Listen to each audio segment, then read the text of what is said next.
بات یہ ہے کہ جس کی جان پہ بنی ہوتی ہے نا، جو بہت زیادہ پریشان ہوتا ہے، وہ کچھ بھی کرنے کے لیے تیار ہو جاتا ہے.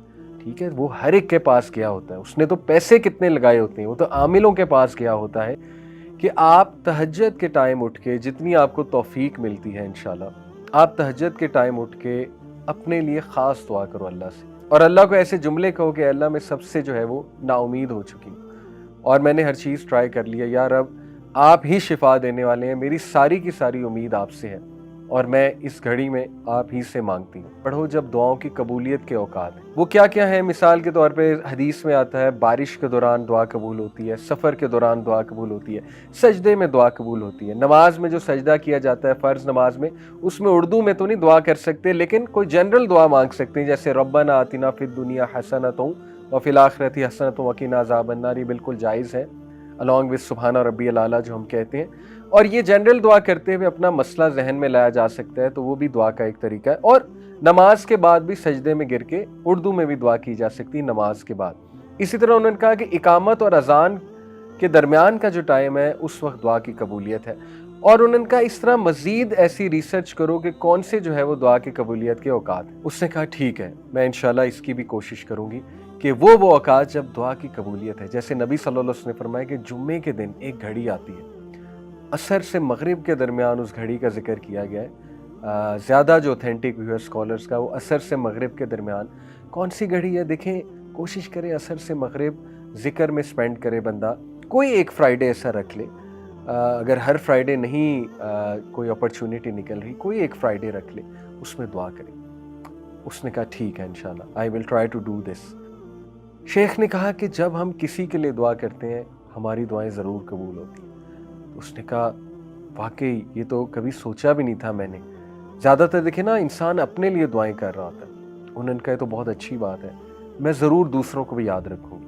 جیسے کسی کی اولاد نہیں اور کوئی بے اولاد ہے، اسے چاہیے دوسروں کے لیے زیادہ دعائیں کریں. جب آپ دوسروں کے لیے کریں گے اللہ آپ کی دعائیں بھی ضرور قبول فرمائیں گے. گناہوں سے بچو. آئی نو دس از ویری ہارڈ. جب بندہ ڈاؤن ہوتا ہے تو گناہوں میں بھی پڑ جاتا ہے، ڈی موٹیویٹ ہوتا ہے نا، تو بندہ جو ہے ادھر ادھر نکل جاتا ہے، ڈائیورٹ ہو جاتا ہے. انہوں نے کہا ایسا نہیں کرنا. یو ہیو ٹو پرومس می کہ دیکھو ہر چیز تو تم نے ٹرائی کی ہے، تو یہ ٹرائی کرنے میں کیا حرج ہے. کوئی اگر گناہ کر رہی ہو تو بیٹا اس کو ترک کرو، اس گناہ کو.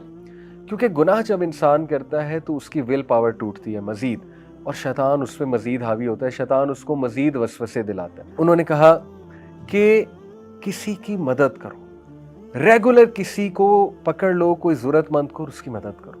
اور سب سے پہلے بہت ضروری ہے علم والوں کی مدد کرو. علم والے کون ہیں؟ جو عالم بن رہے ہیں یا علم سے جڑے ہوئے ہیں لیکن ان کے وسائل نہیں ہیں اتنے، ان کی مدد کی جائے. یا کوئی تکلیف میں ہے، کسی کوئی بیماری ہے، علاج ہونا ہے، ان کی مدد کرو.